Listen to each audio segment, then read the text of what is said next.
Dear students, let's start the chapter of human physiology. You all very well know about because other chapters have been started in human physiology. I have given you introduction about human physiology in offline classes.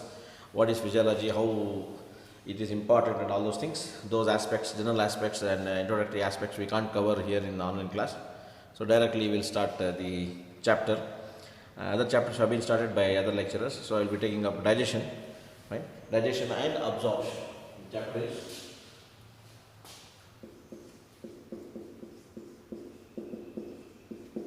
digestion and absorption.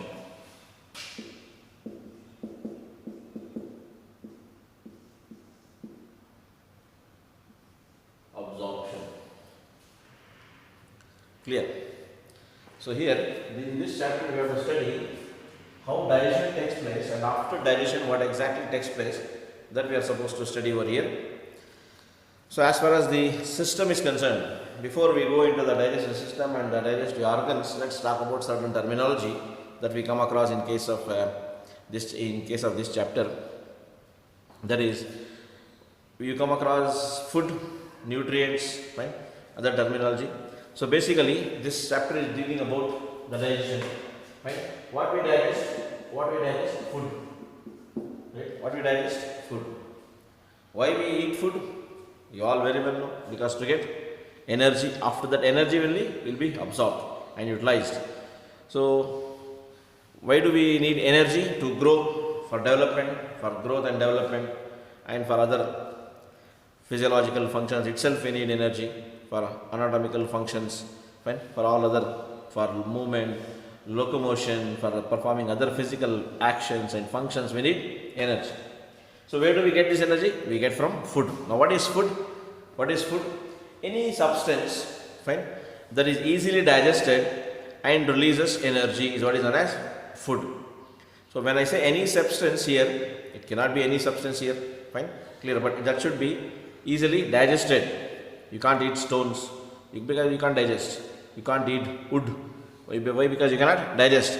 So the substances which are edible and which are easily digested, after digesting they releases energy. Such substances, such stuffs are considered as food. Now, human food comes from nature. Where did it come from? It comes from nature. Human food comes from nature. You might have seen all animals, wild, domesticated, flying, fine, crawling, creeping, running, all animals obtain their food from nature. Only the human being, so-called the smart species or the smart animal, has now started preparing, synthesizing, manufacturing food in industries, factories, packed foods, canned foods, fast foods. Basically they are not foods. Why? Because human food comes from where? Human food comes from nature. Human food comes from nature. Whatever you eat, those packed foods, canned foods, fine, processed foods, packet in packets, in boxes, in cans, in tins, they are all manufactured in industries. They are not foods. They are accessory foods, or we can say junk foods. But nowadays the trend is being changing. Every food stuff is being converted by adding certain preservatives. But when we strictly speak biology, find the biology of food.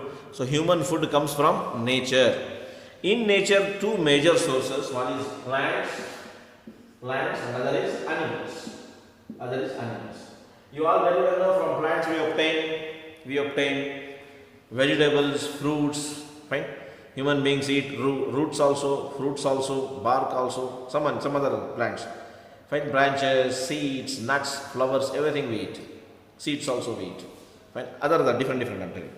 So animal source, we obtain milk from animals, eggs from animals, fine, meat from different animals. So these are the major sources of human food. Nature. In nature again, plants and animals. So basically the food consists of two components. One is known as macronutrients, other is known as micronutrients. Macronutrients are those nutrients that are required by the body in large quantities. Micronutrients are those food components or nutrients that are required in smaller quantity or lesser quantity, such food components are known as micronutrients. Now in macronutrients we come across carbohydrates. The examples of macronutrients are carbohydrates, proteins and fats. Whereas in micronutrients we come across vitamins, minerals, clear? Vitamins and minerals. Now carbohydrates in biomolecules you have studied, they are nothing but the hydrates of carbon, having carbon, hydrogen and oxygen, fine, in them. Such chemical compounds are known as carbohydrates. Different types you have studied: monosaccharides, oligosaccharides, polysaccharides, reserve food material, starch, cellulose, glycogen, fine, glucose, all those things you have studied. So these carbohydrates are required by the body in a very large quantity, fine. Hence they come under the first place in macronutrients. And carbohydrates are also known as energy foods. Why? Because most of the energy needed by the body, required by the body, will be given out by carbohydrates. Hence they are known as energy foods. What they are known as? Energy foods. Whereas proteins, they are known as bodybuilders. Proteins are known as bodybuilders. They build muscles, they build body. That's why bodybuilders, wrestlers, models, fine, they consume more amount of proteins rather than carbohydrates. Carbohydrates, they give more energy foods, very much required by the body. Whereas proteins, they build muscles, bodybuilders, they are known as bodybuilders. We are not going into structural and details of carbohydrates and proteins because you have studied in other chapters. Next is fats. Fine, fats. They are very much required as far as the reserve food material is concerned. Fine, whenever a person or a people are fasting or starving or patients, bedridden, can't eat enough food, adequate food, in such conditions, these fats which are stored as a reserve food material in the form of fat, they are used here. Fine. And also fat are very important because in our 7th chapter, structural organization and adipose tissue, we have told you they are also required to maintain body temperature, fine, to maintain the optimum conditions in the vital organs like heart and kidneys. That's why these organs are covered by adipose tissue. They also act as reserve food material, fine. They maintain homeostatic balance in the body. Many other functions are also performed by the fat. So here they act as reserve food material. In carbohydrate in digestion chapter, fats acts as reserve food material. Major components. Vitamins, there are different types of vitamins. Water soluble vitamins, fat soluble vitamins are there. Not going into that detail because vitamins are not there in biomolecules. But in second year, in chemistry subject, you have a chapter known as biomolecules. There you study about vitamins also. Briefly telling you about vitamins. They are also nothing but proteins basically, but later get converted to vitamins. There are water soluble vitamins which are soluble in water, all B complex, what we usually call B complex vitamins, fine, B1, B2, B3, B6, B12, B17, B18, clear, fine, different, riboflavin, cobalamin, cyanocobalamin, all those things are B complex vitamins. What people say, B complex tablets or B complex vitamins, they are water soluble vitamins, along with, clear, fine. Then, along with B complex vitamins, vitamin C also comes here, water soluble, vitamin C, fine, nowadays it's in Zoom, okay. Next one is fat soluble vitamins. Fat soluble, the vitamins which require fat molecules to absorb to fat for solubilization, for absorbing and to utilize their energy, like vitamin A. I told you here also, no, it's not there here. Vitamin A, that is retinol, D, calciferol, E, tocopherol, right? Clear? And vitamin K. These are the 4 vitamins which are known as fat soluble vitamins. Apart from that, minerals like phosphorus, sulfur, calcium, magnesium, zinc, copper, all these are required by the body for normal cells growth. Fine. For normal, where is the duster? I'll get the duster.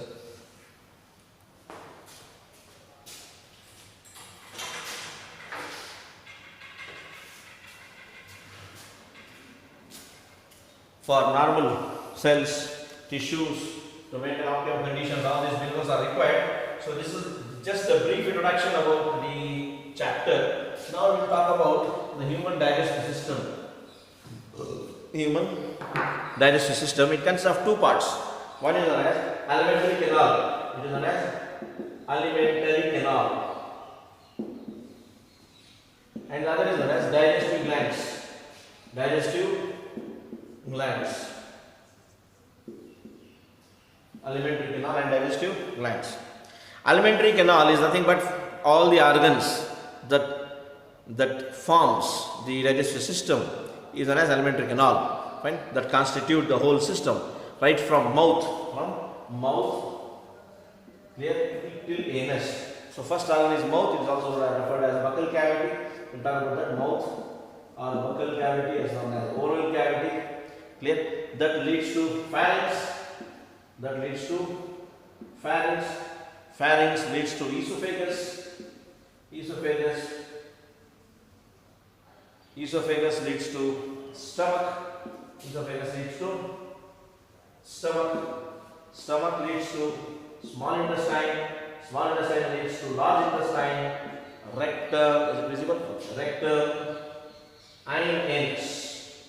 So these organs together we collectively call as alimentary canal. Alimentary canal. Then in digestive glands, we have talked about salivary glands. Clear? Then we have talked about liver.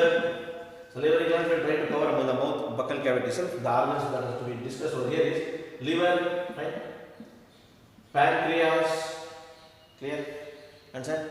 Then gastric glands, salivary glands, gastric glands, liver and pancreas. These organs we have to discuss one by one. Thereby we will be completing this digestion part, then the absorption part starts.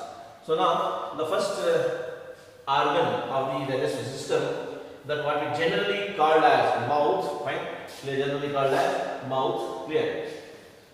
But basically it is known as a buccal cavity or oral cavity, fine. Mouth is a general terminology. Here it is known as buccal cavity because it is covered, this buccal cavity is nothing but lateral side is covered by cheeks, upper side is covered by hard palate, whereas lower side is covered by soft tongue. So this makes the buccal cavity. In buccal cavity, as also known as oral cavity, we have discussed salivary glands, of course we will discuss. We have to discuss fine, teeth, then we have to discuss tongue and then salivary glands. We have to discuss. Now I told you these cheeks and lateral side, upper side hard palate, fine, bony structure, clear, and the lower side it is known as, it is soft palate is nothing but tongue, clear, tongue, and these jaws, fine, because gnathostomata, mouth with jaws are embedded with teeth, different types of teeth, clear. So here human teeth are referred as thecodont. First what we call thecodont. What do you mean by thecodont? The teeth that are found present in sockets. What are sockets? Like pockets. Each and every teeth is embedded into a socket. Each and every teeth is embedded into a socket is what is known as teeth. Clear? Like this upper teeth seen, the remaining part, root part will be in the gums, fine, gum here, clear, understand? So here also, so they are found present in their sockets. Each and every teeth has its own specific socket. Such teeth which are found present in socket, like structures that are as thecodont.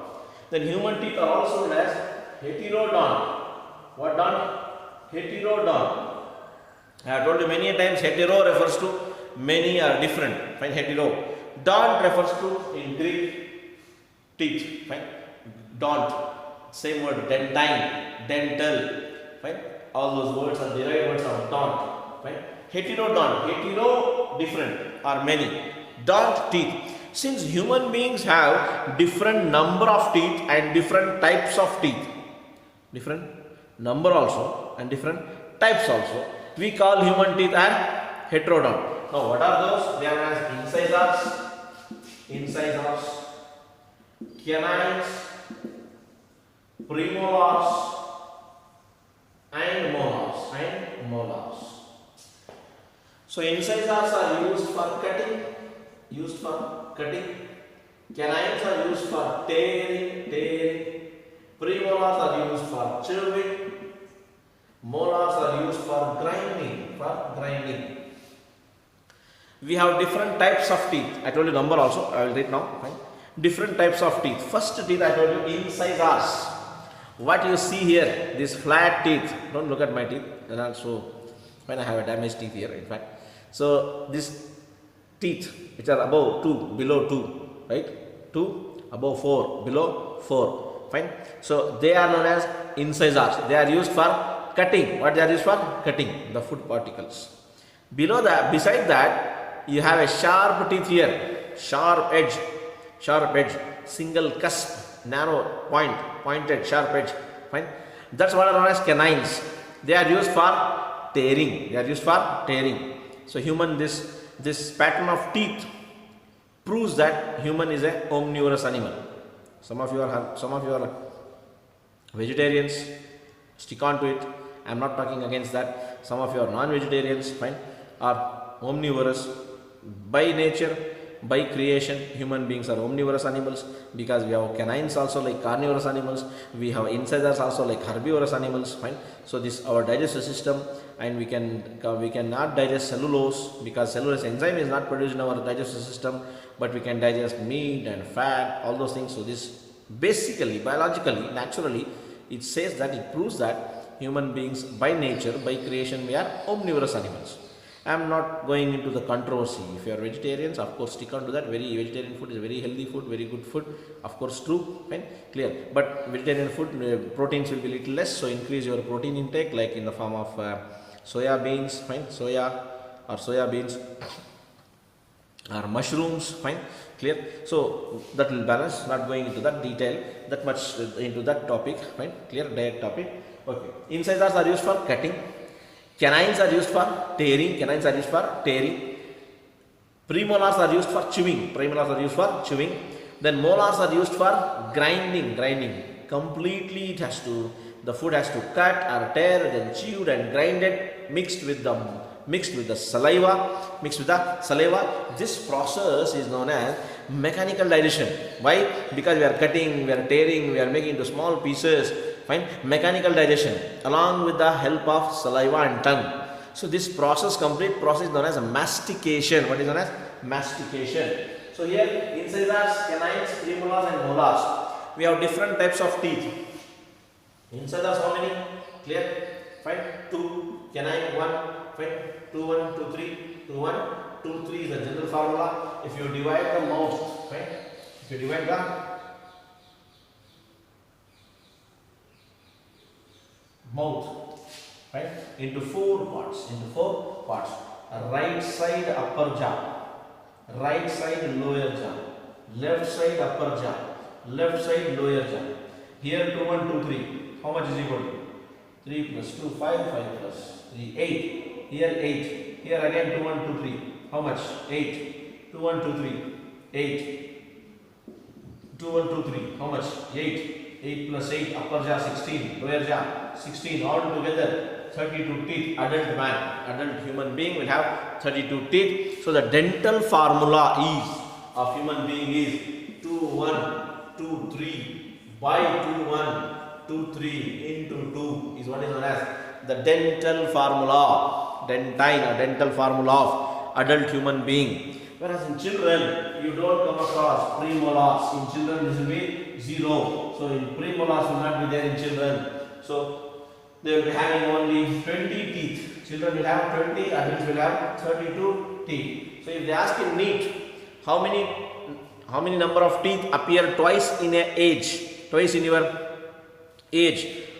Why? Because 20. Clear? Why? Because they have come earlier also. That is known as, next we have to talk about that, diphyodont. So that's what. So a dental formula, you remember 2, 1, 2, 3. Adults 2, 1, 0, 2. 2, 1, 0, 3. 2, 1, 0, 2. Clear? 2, 1, 0, 2. 2, 1, 0, 2 is the formula of children. Fine, dental formula. Now, we call human teeth also as diphyodont. What dont? Here I have told you thecodont, heterodont. Third one I am writing here.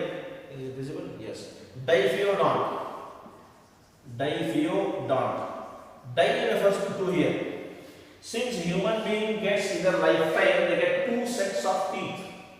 One is known as milk set, the other is known as permanent set. Milk set, see how smart nature is, how beautiful nature is, how plant nature has given every organ, all organs to human baby. All organs are formed in the uterus of the mother. Fine. I am telling this because you have to study human reproduction in second year.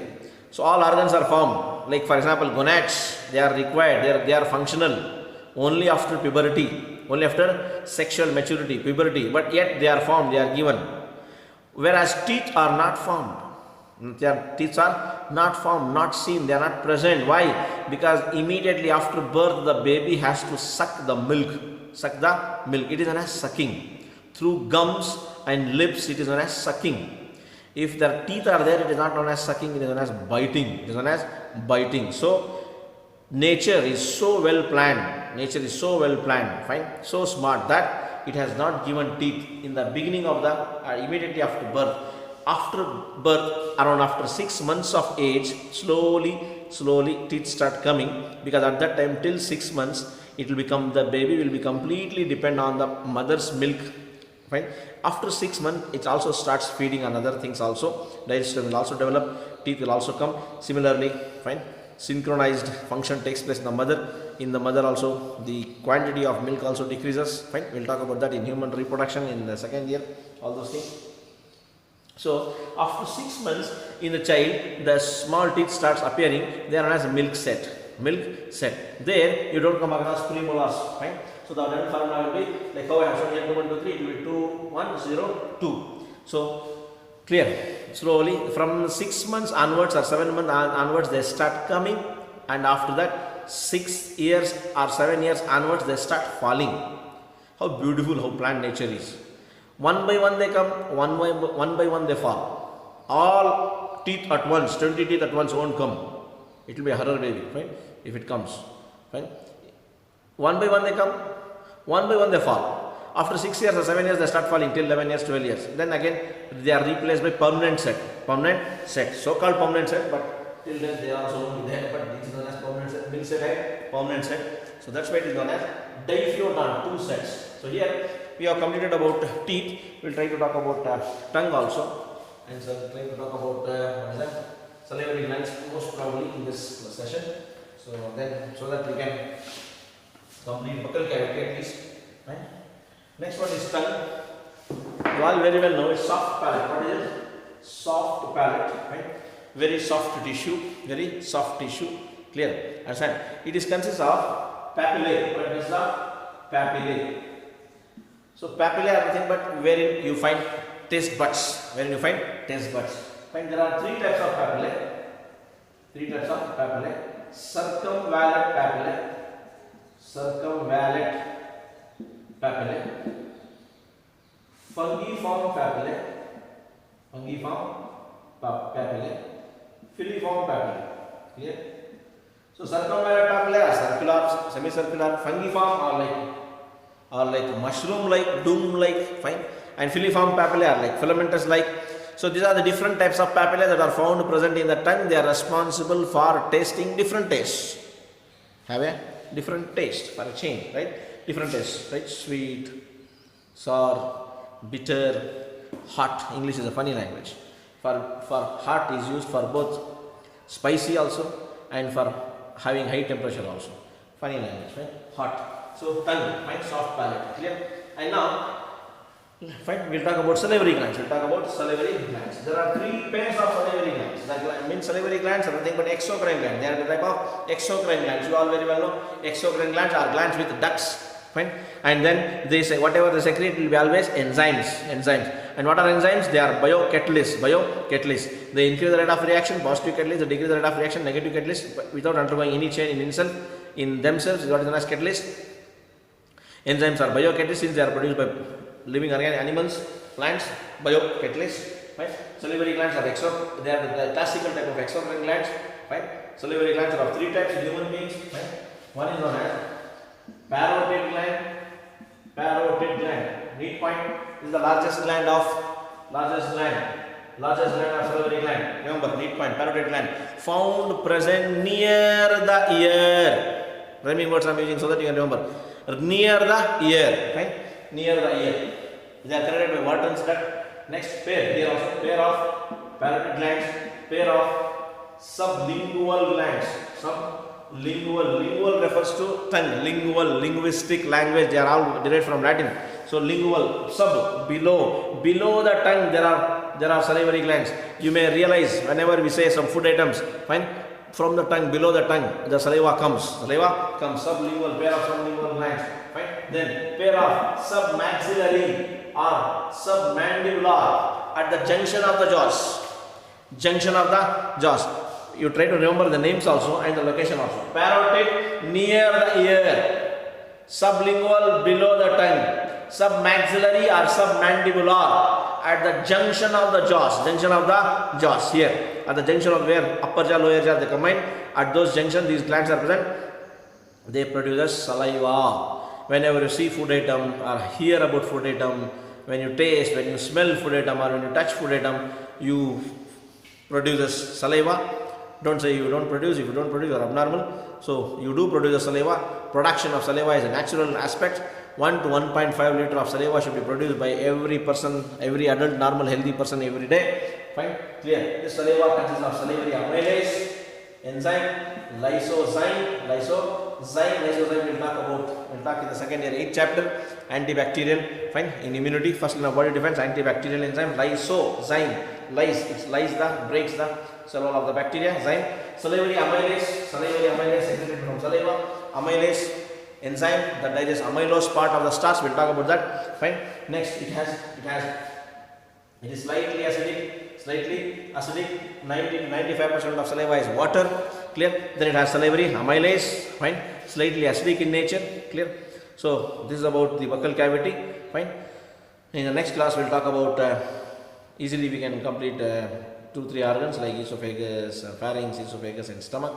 We'll go up to intestine also. Keep studying. God bless you. Good luck. Take care.